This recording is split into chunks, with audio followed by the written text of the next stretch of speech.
Production funding for Behind the Headlines is made possible in part by the WKNO Production Fund, the WKNO Endowment Fund, and by viewers like you. Thank you. A look at MLK 50, a possible new arena at Graceland, and much more tonight on Behind the Headlines.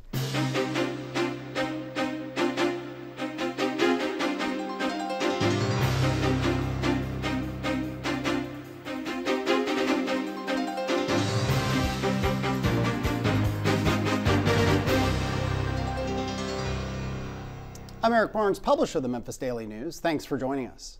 I'm joined tonight by Chris Davis with the Memphis Flyer, Laura Faith Cabetta with Chalkbeat, along with Bill Dries, senior reporter with the Memphis Daily News. So we had scheduled this roundtable. We were recording this Friday morning, and there's still MLK 50 things going on. But I guess we'll start with, for each of you, impressions of the week that was. And Bill, you covered as much as could possibly be covered. What did you think? I think it was a big moment for the city in a lot of respects. Some of this is the face that we show to the outside world, which we're very concerned about. But I think a more significant part of this was the discussion among ourselves about how far we are from 1968 in terms of progress, and what 1968 has meant for how we got to where we are today. And Chris, again, your impressions?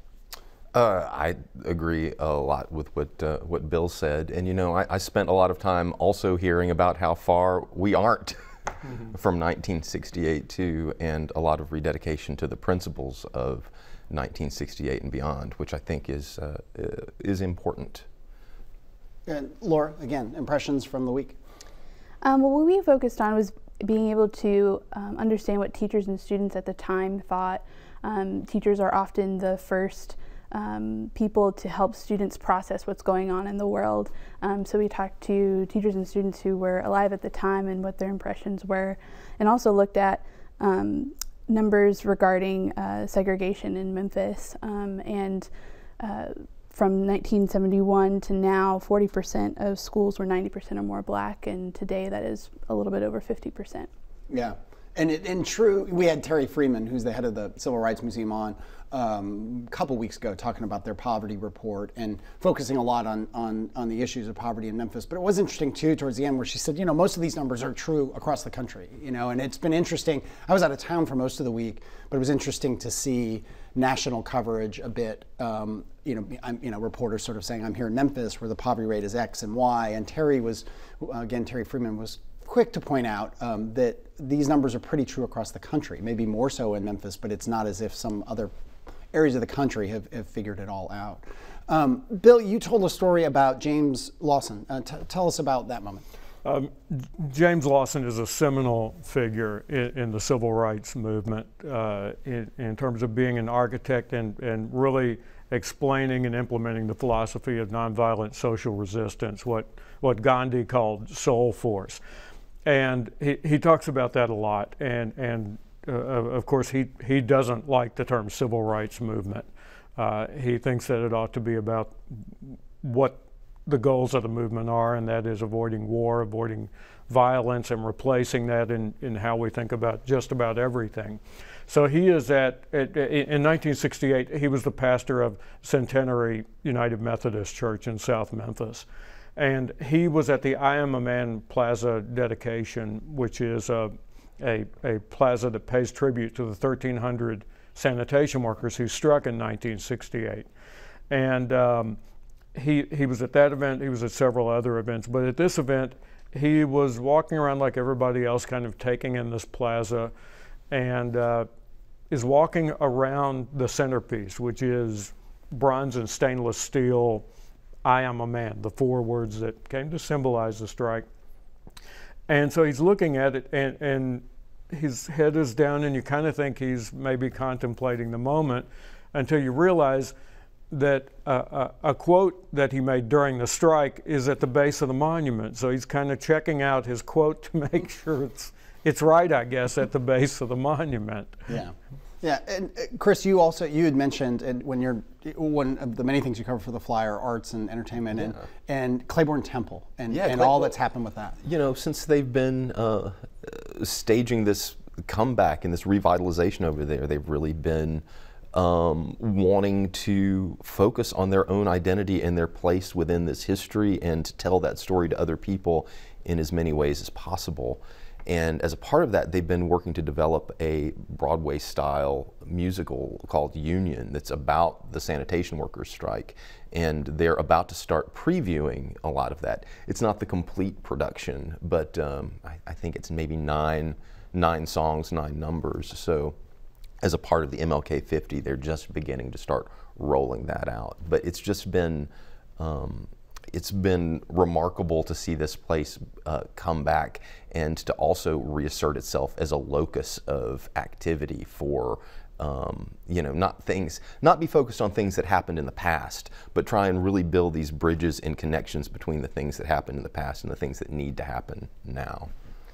I'm thinking about Claiborne, and there was a magazine in town, a kind of a social magazine, you know, a socialite sort of magazine, a fashion magazine, that did a photo shoot in Claiborne Temple. Did anybody else see that? It's free. It's in for Memphis. Mm-hmm. It's beautifully done. But I had a lot of music videos done there as well. Is that right? Mm-hmm. It is an interesting thing where these places that are kind of sacred ground, and Claiborne was closed for how many years? And now has been reopened. Almost 20, and now reopened. And you look at this photo shoot, and I don't know if anyone has a thought on this, I really struggled with it. I had a conversation with a number of other journalists about, is that appropriate? It was beautifully done, and it's wonderful to see this place get reopened and kind of celebrated, but at a time when it's just a photo shoot, and we're talking about these incredible, you know, legacy issues of race and of poverty and of the civil rights movement. I mean, you know what I mean? What do you think?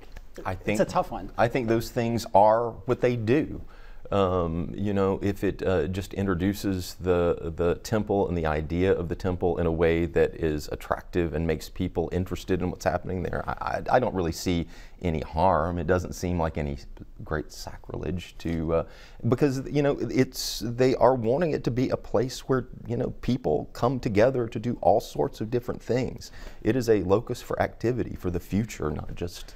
And that's always been what the church has been about. I've been a reporter since 1975, was in the church dozens of times before it was basically shuttered and locked up for a number of years. And I can tell you, I was in that church when it was an AME church for any number of things, including probably a few fashion shows. You know, music, political statements, in addition to being a center of activity along with Monumental Baptist Church every April 4th for the commemoration. So in Claiborne's case, it really does fit in with the wide variety of uses that the church has had at least since 1968. I'll go back to you, Laura. You obviously with Chalkbeat, you focus on education. Your stories run in our paper, run in other places. We talked a little before the show that, you know, it's interesting, this 50th anniversary, there have been marches, that sort of planned marches as part of MLK 50, some that were unplanned. And nationally right now, there's a whole movement among students in reaction to the Parkland shooting and other gun violence incidents of activism among students. There's a national walkout that's being talked about that Dorsey Hobson, the Shelby County School Superintendent, is dealing with. Your thoughts of making that, you know, where students are now in terms of their activism in light of this 50th anniversary? I think what's really been interesting is that these students have been very intentional about not just addressing mass shootings that get a lot of attention, but also talking about any gun violence in the city and really trying to give voice to a diverse group of students in their experiences with violence in Memphis. So that's been really fascinating to see, and there's going to be several walkouts in high schools on April 19th to which is the day before the 19th anniversary of the Columbine High School shooting. 19 years. Wow, wow. More on some of the specific events and specific things that have happened. There's a marker, a forest marker that went up? Yes, Calvary Episcopal Church now owns what is a parking lot at the corner of B.B. King Boulevard and Adams Avenue. And it's had a Shelby County Historical Commission marker since 1955 that mentions this is where Nathan Bedford Forrest's home before the Civil War was. And it talks about, in general, his business interest. And it never mentions that, in addition to being his home, this lot, what's now a parking lot, was the site of his slave market, where thousands of people were bought and sold over about maybe a 4 or 5 year period that made him tremendously wealthy. Well, Calvary recently bought the parking lot from the city as part of its footprint there. And Rhodes College did some research in the Shelby County Archives and found bills of sale for people, men, women, and children who were bought and sold at Forest Slave Market. So along with the National Park Service, Rhodes College and Calvary put up a new marker that is all about the slave trade that took place on this plot of land. It's kind of an answer to the 1955 marker. The 1955 marker is still there. And notably, this new marker was done without the Shelby County Historical Commission or the Tennessee Historical Commission, which is a trend that we've seen now with the marker in the South downtown area that talks about the massacre of 1866, as well as the L. Persons lynching marker off of Summer Avenue. Yeah. Let's also just mention the Universal Life Building opening. This is more than just a regular real estate story that an old building has been renovated, and we sometimes touch on those. We certainly write about those, but this one has more significance. Yes, Universal Life, founded in the 1920s by Dr. J.E. Walker, what was the hub of black commerce in the era of Jim Crow. Racial segregation by law, and that segregation enforced by law enforcement and all the powers that be. Dr. Walker created this insurance company which gave rise to Tri-State Bank. It gave rise to basically black business in Memphis in very hard times. And now that building has been restored. It will be part of the city's business development center, which pursues the city's goal of growing black economic power and strength. It will also have private business tenants as well in it, and the building is a grand Egyptian style building.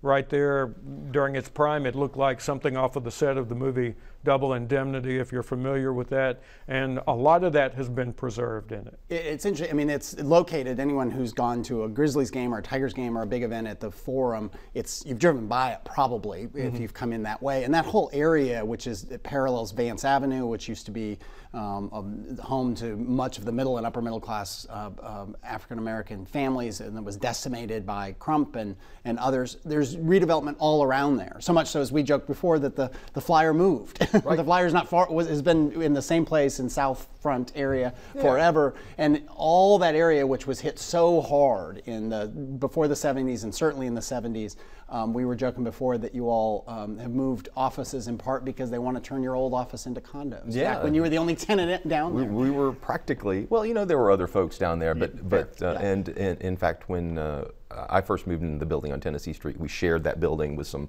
other businesses. But yeah, the Bluff used to be empty. There was an old recording studio with a porch on it that looked like a shack.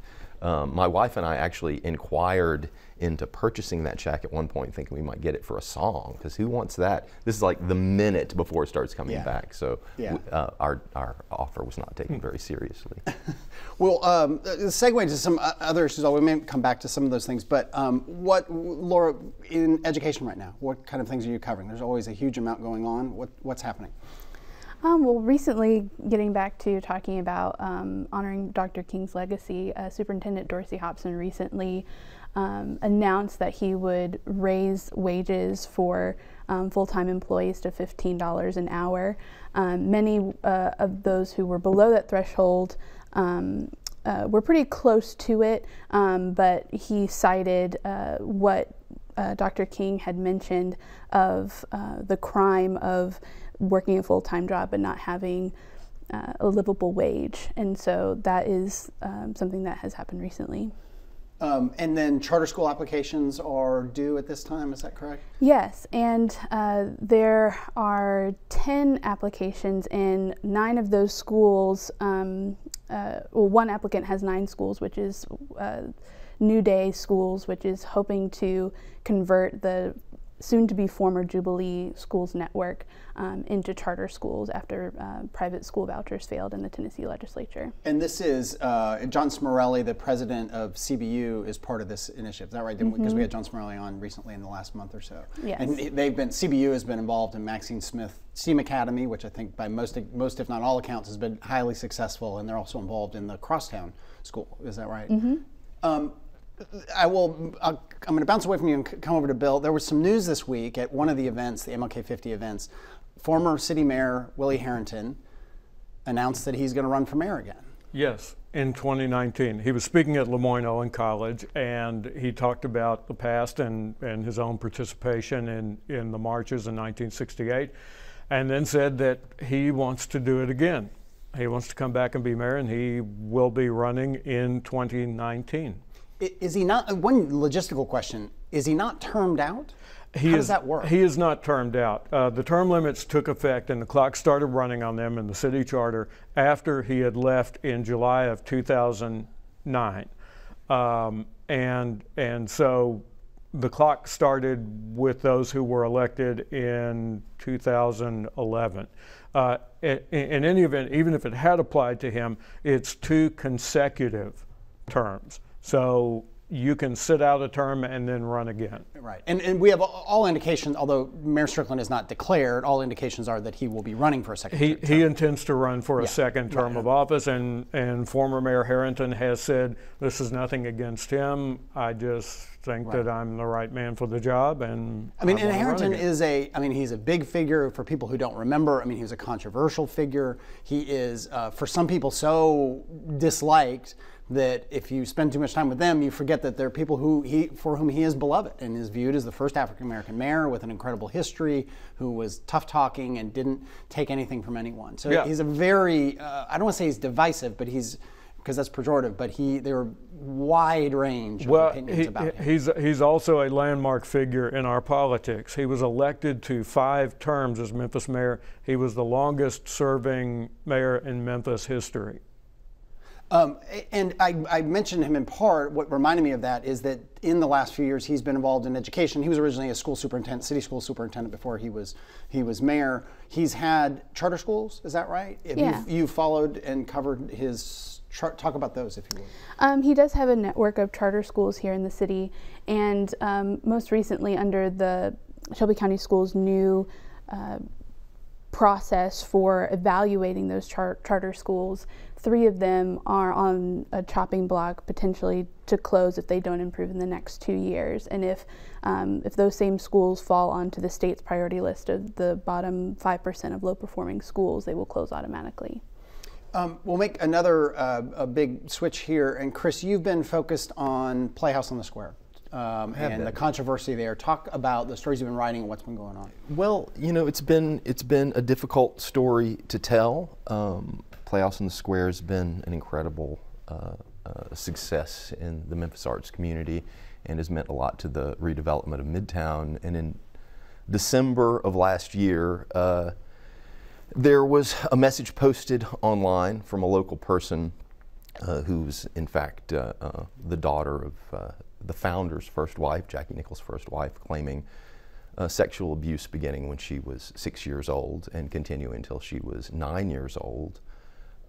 Sometime after that, a group of Playhouse employees went to the board with a list of complaints kind of built around this, saying they needed some kind of answers. They wanted Jackie to take a leave until there was an investigation, and they wanted Playhouse to look and see if there were any other things that hadn't come to light, or any other things going on in the building that also needed to be investigated. And I want to let you continue, but I just want to make sure we're clear and fair. He has denied all these accusations. He's denied. He has absolutely denied all of the accusations, and that's true.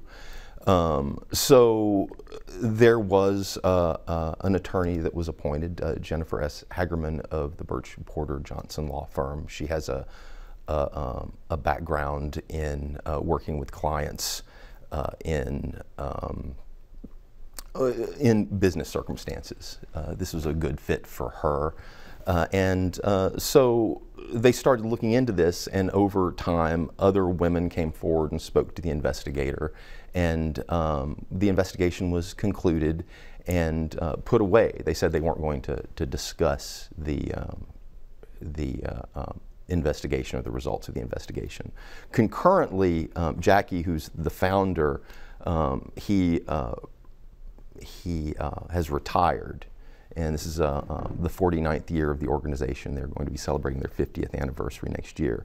Officially, these two things are unconnected, but the women who came and talked to me, who spoke to the investigator, they're really unhappy that that the results of the investigation aren't being discussed. Yeah, and it's interesting too. I mean, these things are very difficult. I want to reiterate that Jackie Nichols has said these accusations are false. Yes. Separate from trying to litigate that here, it is interesting when it's a kind of a public institution. Now, that's not a publicly, Playhouse on the Square is not a publicly owned institution. I'm not saying that. I don't want to imply that. Right. But it's a part of the community in a way that's different than a random insurance company somewhere or a random, and it's just all of this is part of this national Me Too moment and the conversation about how best to handle these accusations. People focus on, well, these are from decades ago. Does that matter? I mean, it's incredibly difficult. Yeah, people do, and the allegations that we know of are all about events that happened a long time ago, and they begin with this one allegation, and but then other women come forward and they start telling stories that are very similar, so I think the Me Too movement. It's about the cumulative effect of people coming forward. And in this case, I spoke to 5 women who all had stories to tell. Yeah. We'll switch again with a few minutes left here, Bill. The ongoing feud between Elvis Presley Enterprises and the Grizzlies and the city and Edge. Maybe for people who haven't followed it closely, it all comes down to an arena, a 6,000 to 7,000 seat arena that Graceland would like to build, Elvis Presley Enterprises, and that the Grizzlies, who control the FedEx Forum, 1, don't want built, and 2, think should not be built, certainly with any form of public money. Is that a fair summary? Yes, and the arena, most importantly, is in Whitehaven on Graceland's campus, or it would be if it's built. That seemed to die when the Grizzlies, who run FedEx Forum for the city and county, came forward and said, we have a non-compete agreement with the city and county. The city and county cannot fund the construction of any arena that is an indoor facility with more than 5,000 seats, 5,000 fixed seats on it. So Graceland changed its plan some. This week came back to it, and the Edge board, which gives out the financial incentives in this case, basically approved a plan for a convention center with 1,700 seats and gave approval for the arena plan too, which is really interesting because both of them would be built on basically the same site where Heartbreak Hotel is now in the Graceland footprint.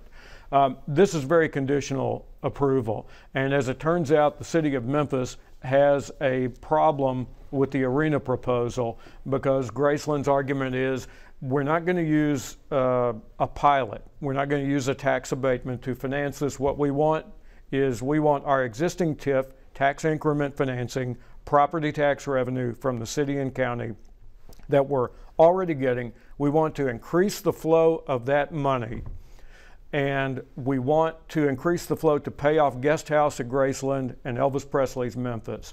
With that, what we're going to do is we're going to take our private money that we were using to finance our part of those 2 existing projects, and we're going to apply that to building a 6,000 seat arena. And the city says, we want to see financial statements, first of all, on how this might do, how you think this might do. And second of all, we have some really deep suspicions that this might violate the non-compete agreement. We got, you got a statement from Doug McGowan, the city's chief operating officer, the COO of the city, saying that while they're very excited, I'm going to paraphrase here, very excited about what Elvis Presley Enterprises is doing and all the investment, the city of Memphis cannot support the project as presented specific to the arena. And so, and the edge vote was 5-3, it was very close. Edge, issues pilots and other things that are in themselves controversial for a lot of people. All this public financing of FedEx Forum and any the Coliseum has been talked about. All this is a big deal. I'm curious, Chris, you cover arts. I don't know if you have thoughts on this. I mean, there are people out there who say all Memphis needs is a 6,000 square foot, 6,000, not square foot, seat arena to compete with the Landers Center down in DeSoto County. All these shows we don't get because we don't have an arena that size. Do you have a feel for that? No, this is a little bit outside my area. Sure. I'm looking at usually smaller places where theater and ballet and those sorts of things happen rather than concert coverage. So I don't know. I don't know what we need, what we don't need. I do think it's sometimes frustrating to see a development that becomes like almost a casino style development where it's like to keep everybody in one place rather than to get out in the city. So I don't know. That's my thought. We'll leave it there. Thank you. Thank you all for being here, and thank you for joining us. Join us again next week.